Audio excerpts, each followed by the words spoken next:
to be.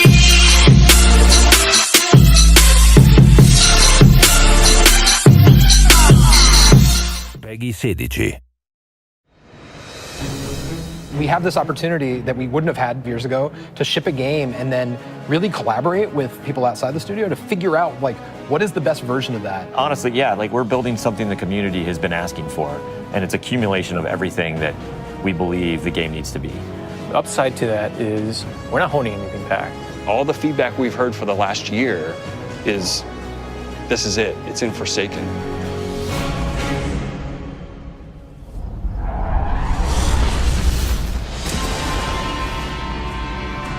We want this release to have a different tone and a different vibe. We sort of just embrace that Western revenge vibe. You're going to a darker place. You're going to take on a different role as a Guardian. A barren landscape with like the asteroid vibe with like tumbleweeds. And I mean, that just sounded cool. Grit, man.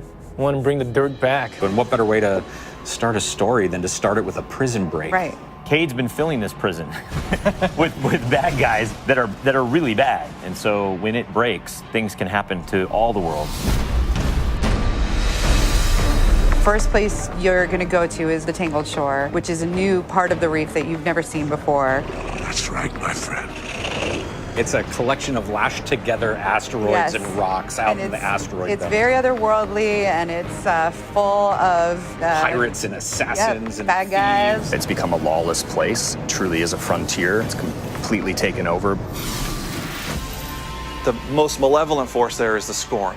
They're very aggressive. They're always going to charge and push you. The Barons are the top dogs in the Scorn, and each one has gone back and like committed nefarious crimes. I think of it as the reverse Magnificent Seven, like the worst of the worst criminals. You are hunting down these different Barons. In fact, they're called Baron hunts. So one Baron is a sniper, and you have a sniper versus sniper battle with him. Another Baron is this big, giant, hulking melee character.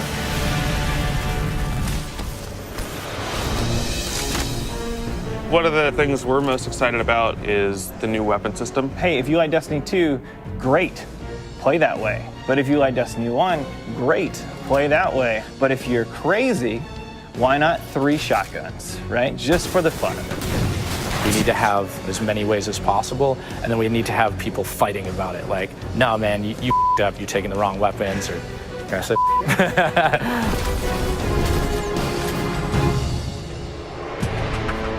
So randomables are coming back. Every single weapon is going to feel different when it drops. And we're improving the mod system, so you can customize your weapon the way you want it.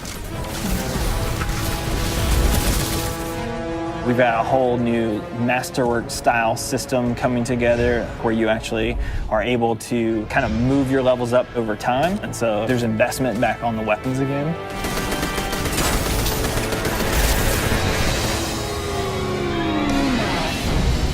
New supers, yeah, crazy new supers. What's your favorite? Fire knives are awesome, which is a different take on Golden Gun. We took a lot of inspiration from Rise of Iron. Cast that thing. You got a huge hammer now, and you slam that thing down, and it sends out this fire in front of you that then creates a fire tornado. We got to take it to the next level, you know? The idea that anyone who plays, however they play, they're going to have some new way to engage. Yeah. I'm in love with the new Void Warlock. Teleportation that's like super anime, just like We've been having great games with the Arc Warlock. basically cast this thing, he pulls back. Yeah, and it's gonna break the game, and I think that's amazing, yeah. You know?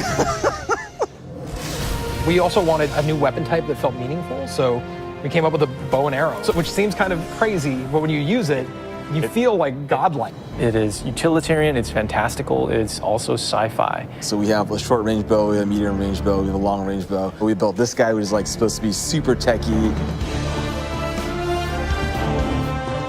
You're like, why would you ever choose a bow in a game that has an automatic, machine gun? But boy, it's deadly. I mean, that's a nice machine gun you got there, buddy, but right, and then it's done. The biggest thing for me going into production on this game was like a new way to play, a new thing to do that like is new to Destiny. Let's see what we've got. We want to be able to give players what they want, but also surprise them.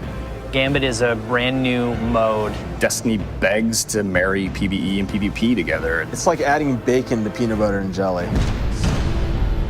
You start off being able to see the other team that you're going to compete against, so you can taunt each other, you can emote. Each team is in their own separate arena, and they're being assaulted by combatants. They're dropping motes for you to collect, you bank them. When you put them in your bank, you're going to send a blocker over to the other side that locks their bank down. They can't put motes into it until they take out that blocker. Filling up your bank with the motes is how you summon your primeval. You burn it down, that's it, round's over. The interesting part is that we allow one person from your team to go over to the other side and physically invade. I mean, I've seen people that just hate PvP. Like, the first time they invade, and they get multiple kills, they'll come back and they'll be like, suck it! It's awesome. We leave the raid team alone. I mean, if you can't tell, like, we just kind of let them do their own thing. But We have Joe over there. For this next raid, we wanted to get back to the epic adventure where you're going out to slay a big monster again. This raid has more bosses than any raid we've ever had before, and we're really excited to get players in there. The raid is actually about more than just the raid. It's about the dreaming city, the place that the raid exists. And it's an in-game destination that we've never done before. It's the awoken homeland. I could talk about the dreaming city for hours. It's like if the Vault of Glass and Dreadnought had a baby. If they were like twins. Or the yeah, that's actually more accurate. Yeah, they're like twins. If, Yeah, like, yeah, you yeah. had twins, Yeah. and then you took those twins and you put them on the doorstep of Peter Jackson, raised them as his own, and then that's the dreaming city. It is magical and weird and mysterious. It's designed to be a destination that has puzzles that you need to solve. A lot of hidden corners, lots of passageways that might not seem to exist the first time. And the raiders, they affect this destination. They change it for everyone. It's like this cyclical endgame place where there's just secrets and different activities that unveil over time. So the dreaming city that you see at launch is not going to be the same dreaming city 2-3 weeks later.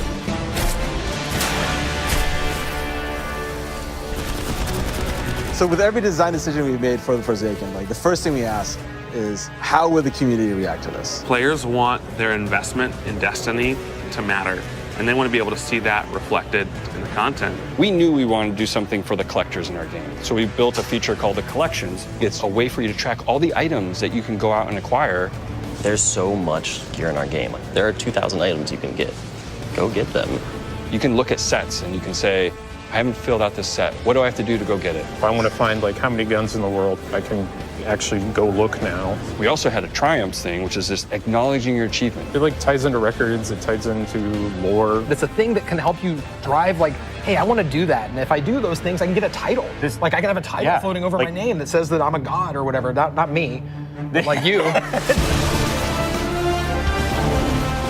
We wanted Forsaken to feel like a game that never ends, so we're going to reinforce the hobby and make the experience something that can be played night over night. We're changing the weapon slots. We're changing how the pursuits work. We're adding new features like the collections and the triumphs. We built Gambit. We've got a whole bunch of new weapons to chase, exotics that are really powerful. We have Lisa focusing on some sweet new exotic armor. Maybe we got overboard, like dialed it too high. Ore to go out there and collect in the world, exotic armor pieces to go out there and hunt. We're working on armor perks, random rolls, new mod system, new subclass pass. We're making Forsaken for people who love Destiny. Making a game that we can all love. That is the goal. That's what we're going to constantly be pushing towards, always. Everything we're building is through that lens.